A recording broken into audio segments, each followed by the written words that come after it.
Welcome everyone to Vested Interest. This is Shane, and before we get into the video, I'd like to take a moment to thank everyone who's taken the time to watch, comment, and like the videos, and a special thank you to those who have subscribed to the channel. I really do appreciate it. And for those of you who may not have taken the time to subscribe so far, go ahead and hit that subscribe button down below. Hit that notification bell so you're notified whenever we put out any new content. On this channel, we cover dividend growth investing. Dividend portfolio updates like this one today. That's the video we're going to do. We added $1,112 to the portfolio. We are also going to cover all the activity in the portfolio, options that we are doing, any sells that we have throughout the week. We do that every Sunday morning. We also have a stock pick of the day series that we do Monday through Friday, or Monday through Thursday. I mean, we don't do them on Friday because the market is not open on the weekend, so it doesn't make much sense. And then we have a couple other video series that we put out monthly. Our dividends paid series that we just put out yesterday. If you haven't seen that, go ahead and check that out, as well as stocks to watch for the month coming up. So we just did one for July as well. If you haven't seen that, go ahead and check that out as well. Building a community of dividend growth investors here. So again, hit that subscribe button down below and join us on this journey to financial freedom. Join the Vested Interest community, and let's jump right in to this portfolio update. We did add $1,112 in new capital and quite a bit of movement overall I want to cover. So here we go. So we did have some options on July 3rd. We sold a cash secured put on CVS, ticker CVS, out of the healthcare sector, and it closed July 7th. So we sold the open on July 3rd cash secured put. That means basically we put aside $6,900 to buy 100 shares here. We received $51.45 in premium, options premium there. It did expire out of the money. Now, we had been running a Williams-Sonoma cash secured put and covered call whenever we were assigned calls. That did run up into the 120s, so couldn't get any bites there, so we switched it over to CVS. I'm seeing a lot of value here in CVS right now, and I would love to pick up 100 shares for right around $69 to $71 per share. So I'm going to run this until we're assigned the shares. Again, we didn't get assigned this, but we have one right now set for Monday. Hopefully someone jumps on it for a $70 expiration, or $70 strike price expiration next Friday. So hopefully we get that one picked up for next week. But for this week, it was this cash secured put on the 3rd, $51.45 in premium added, and that's part of the 1,100 that we saw added in new capital. Let's keep on going. Now, we did get some dividends from HPQ, ticker HPQ. HP Inc. is the name of the company. HPQ is the ticker. This is out of the information technology sector. They paid us $42.29, and we still had the drip set on, so automatically went back in and picked up 1.38435 shares. Sorry, you couldn't get that out there. 435 shares of HPQ, and all told, that added another $1.45 in passive income. So this is the portfolio building on itself, the positions that we already owned of HPQ buying more shares of itself. Again, this is that snowball, dividend snowball impact overall. So even though we did not add anything to HPQ this week, it increased our position anyway. So that's the dividend snowball in effect, the capital that we put into the portfolio, as well as the dividends bought by the shares already in the portfolio whenever they pay out. That, and you could take potentially, if I wanted to take the drip off, I could use that $42.29 to reinvest into other positions, or take it out in cash if I wanted, or add it to my cash portfolio doing options. But like I said, currently we have the drip set on, so anytime a position in the portfolio pays a dividend, it automatically goes back in and buys shares of that company. So that was the activity on July the 5th, the HPQ dividend payout. Now, I want to walk through this here. Since we were setting aside cash to run cash secured puts and covered calls on Williams and Sonoma, and we are no longer doing that, the amount we need for CVS is significantly less. So I took this the difference, $5,126.58, and I actually bought shares of the companies down below. We'll go through them here in a minute, on July 3rd. So I did have that cash secured put on CVS that I ran, but the difference from the Williams-Sonoma cash that we had set aside, I actually invested in. With that $5,126.58, we picked up 80 shares of Nutrien, ticker NTR. This is out of the material sector. We picked those shares up at $60.12. It did dip down into the high 58s there briefly one day, so we got this a little bit higher than the lowest point of the week, but that's all right. I wanted to grab those shares. I just did that on the 3rd. And again, Nutrien, ticker NTR, out of the material sector. We picked up 2 shares of Valet, ticker VALE, also out of the material sector at $13.80 per share. We picked up 4 shares of Kraft Heinz, ticker KHC. This is out of the consumer staple sector. We picked up those 4 shares at $35.76. We picked up 4 more shares of Pfizer, ticker PFE. This is out of the healthcare sector. I believe they actually dipped down into the $35 range. So we could have got these cheaper too. All right. I'm not trying to time the market. I'm just trying to buy them whenever I see value, and I see Pfizer, good value in Pfizer right now, anything under $38 per share. So I'm going to keep nibbling on this one along the way, probably Kraft Heinz as well. If Nutrien dropped back in the 58s, I'd be interested there. And as Valet pulls back to the 13, this is another one I'd like to build out. So all of these positions over the next month or so, if they continue to show value, I'll probably keep nibbling 2-4 shares here and there. All told, these new positions here that we used that capital from the cash secured put and the covered call we were running on Williams and Sonoma added $183.96 in passive income. Now keep in mind, this is not all new passive income, because we have to offset. We had accounted for 100 shares of Williams and Sonoma, so we lost those 100 shares that we were accounting for. We'll have to offset that with the new positions as well as the CVS cash secured put we're running right now. So we weren't done. This is really where we put the new capital to work, the $1,112.08 total.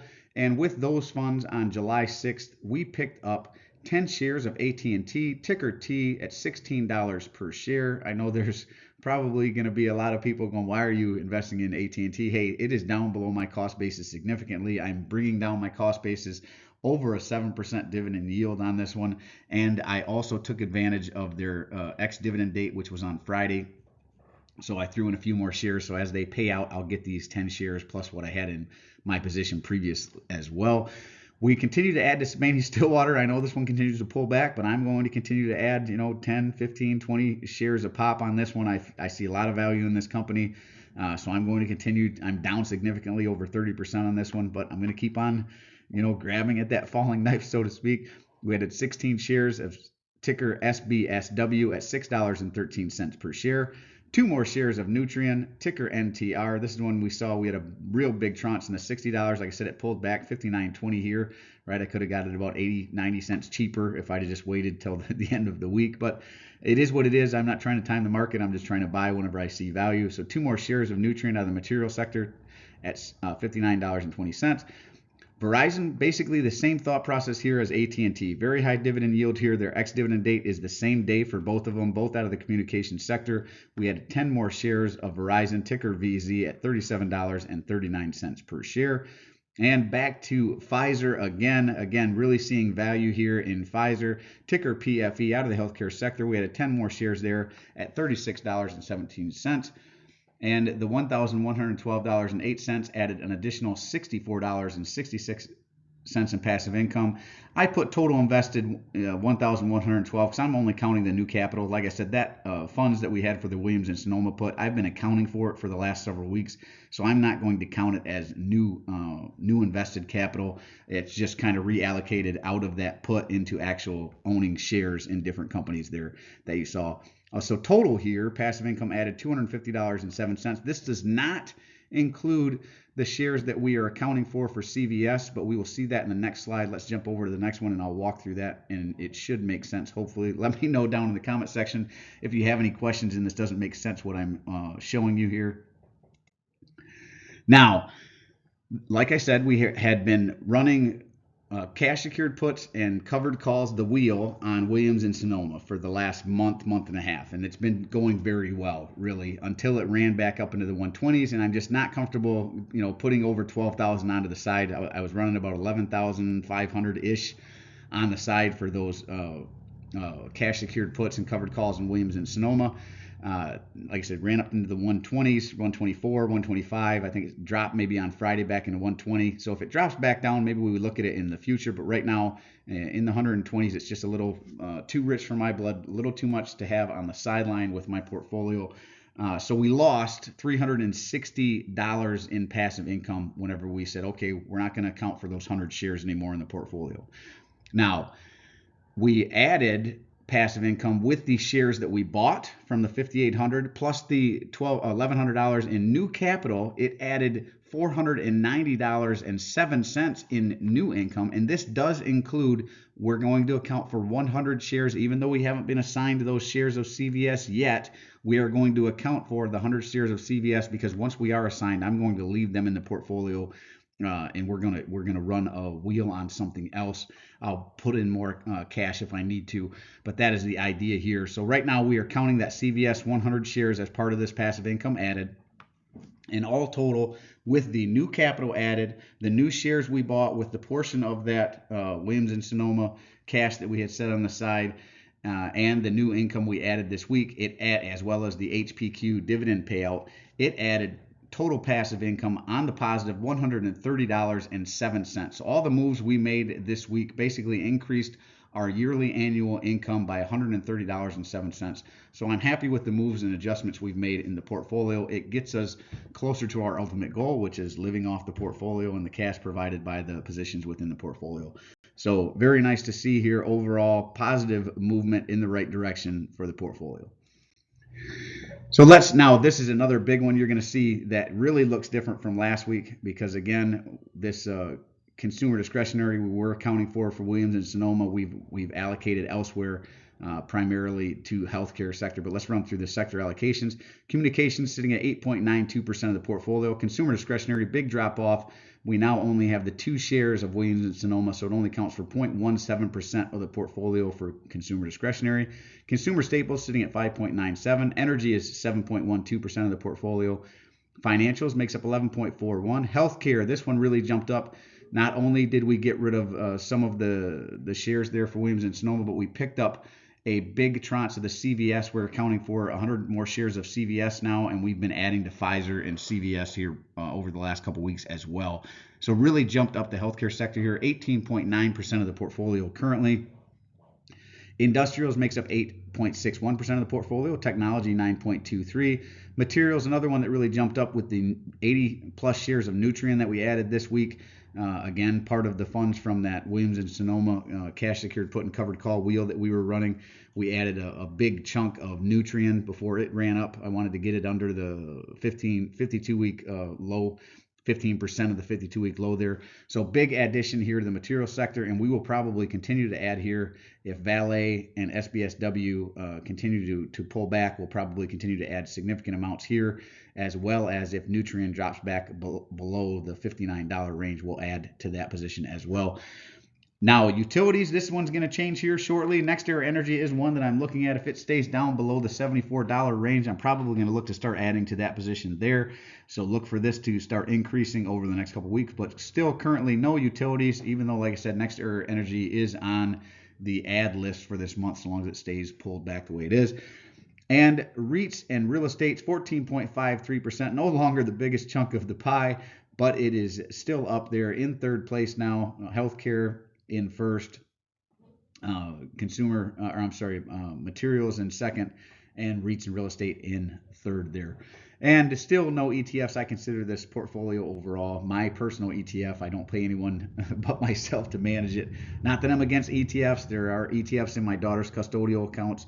SCHD is one that I have for them. VUG is another one. I've got a buy, automatic buy set up whenever it hits a certain price. And then I also have VWO in their portfolio as well. So I like index funds and ETFs for my daughters. It's a little hands-off way to invest. If that's more your bag, more power to you. Just make sure you're putting money away in the market every week, every month, every year as you have funds available. That's the only real way, in my opinion, to get to financial freedom. All right, and if you want to look through the sector weights a little differently, here's the funds allocated to each sector. You can take a look at, like I said, consumer discretionary down only $241.76. I mean, you're probably thinking, why keep it in there? Well, if Williams and Sonoma drops back below my cost basis, into the 116 and below range, I will look to add to that position. I really like Williams and Sonoma. I just don't like that it ran back up into the 120s after dropping back down into the 110s, 111s, where I really started looking at it. So hopefully it pulls back, but we'll see. So you can run through that at your leisure there. Now, what you're all probably really looking for, the portfolio update. I show this every week, whether I'm up, whether I'm down, whether the market's floating sideways. I'm going to show you all the positions in my portfolio. That's the tickers here. Excuse me. How many shares I own of each. Current price as of the close of business on Friday. Market value. That's just the current price by the total multiplied by the total number of shares. My average share price cost. My price purchase, which is just my average share price times the total shares. Whether I'm up or down, you'll see it here, how much I'm up or down. If it's in the red, obviously I'm down. You can see some of my biggest losers here. Bank of America down $1,900, down $1,553 in SBSW, down $1,800 in Verizon. So there's some of my biggest losers, my biggest winners right there. Owens Corning up 38.89%, up $1,574. OHI up $696 there, up $406 on EPD. So my biggest losers, my biggest winners, all total, I'm down $3,806.96. Another way to look at it is just percent return. Same thing, if I'm up or down, you'll see it here. And the percent I'm down, 2.53% down. What sector they fall in, whether it's a quarterly, monthly, or semi-annual payer, current dividend yield, my yield on cost, the weight of the portfolio. So you saw the sector weights in the previous slide. This is for each position, the estimated annual income by position, what months they pay out, what their year-over-year dividend growth is. This will change over time as they change their dividend growth payments, and where they sit at their 15% of their 52-week low. So to give you an idea of what I'm looking at here, CVS, for example, is a newer position, right? So I'm comfortable buying up to $76.29. That's the 15% of its 52-week low. Obviously, if I can get it lower than that, cheaper than that $76.29, I will, but that's where I'm comfortable kind of buying up to that point. Same thing with NTR. This is another newer position, right?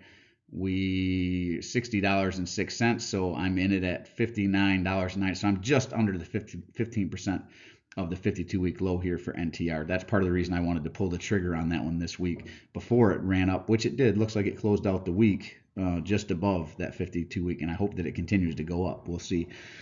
So all total, 4,267.772 shares. Market value, $146,518.32. I have $150,325.27 into the portfolio. I'm down $3,806.96, or 2.53% in the negative.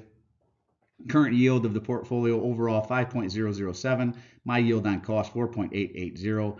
And really, this is what it's all about. Whether the market's up, whether the market's down, whether the market's floating sideways, this continues to grow week over week. The passive income provided by the positions inside the portfolio, the annual dividend income paid out $7,335.81, up about $130 from last week. Very nice to see. Really like the way that this portfolio is shaking up. I do want to do more options because that seems to be a way to supercharge here. I just need to get a little bit more cash set on the side. So if you've noticed, this week was only $1,100 invested instead of the typical, $1,300-$1,400 that I do. I am going to probably pull back and be around $1,000, maybe less a week in investments, and try to get some money put on the side, which I would like to do some more covered calls and not have to account for, like I said, CVS. We're accounting for 100 shares in CVS, but technically we have not been assigned those 100 shares yet, right? So I'd like to be able to do a covered calls and cash secured puts without even counting the shares as part of what I own. That's kind of the goal. But until I get a little bit more cash set on the side to be able to do that, I'm going to continue showing it the way I'm showing it now so that you can see the growth, the estimated annual income. For those of you who do not do options, I want you to understand how to build out a dividend growth portfolio. But I also want you to see there are other ways to kind of invest. Options is one that I'm just jumping into, and it really seems to be working out well. So I'm going to continue. Now, the dividend growth of the portfolio currently sitting at 7.99%. So if I was to basically stop putting any money into the portfolio, it should naturally, as these companies here increase their dividends, it should average out to about 7.99% increase year over year. And obviously that will change as they change their dividend increases from year to year. Well, that is really it. Hopefully I didn't ramble through there and confuse you too much, and that made sense. Let me know it in the comment section. If you have any questions, I will surely make sure I clarify anything that wasn't clear in the video. As always, appreciate you stopping by. If you haven't done so already, don't forget to show me some love. Hit that thumbs up, ring the notification bell. Most importantly, subscribe to the channel. Join us on this journey to financial freedom. Join the vested interest community, building a community of dividend growth investors here so we can share our experiences, stocks we're watching, stocks we're avoiding, tips and tricks along the way, things that we've learned, whether they're good or bad. All great information you can learn from other people's mistakes. That way you don't make the same mistakes yourself. We all make mistakes. We're human. It's okay. Don't let that be a reason to keep you from investing, right? You're not going to be perfect. Warren Buffett himself has gone over some of the mistakes he's made. And if he's not perfect, I don't think you and I are going to be either. So don't let that, again, be a deterrent to investing. Just learn along the way and consider it part of the cost of doing business, I'll say. Well, this is Shane signing off, wishing peace and prosperity to you and yours. And remember, financial security comes to those who take a vested interest. We'll see you in the next one. I'm not a financial advisor. Nothing in this presentation should be considered financial advice. I'm only sharing my opinion. Investing in your educational and entertainment purposes. Investing involves risky accounts, money, and should never invest any amount not comfortable losing. Always do your own research, invest based on your situation, circumstances, and select criteria, or seek the advice counsel of a certified financial advisor.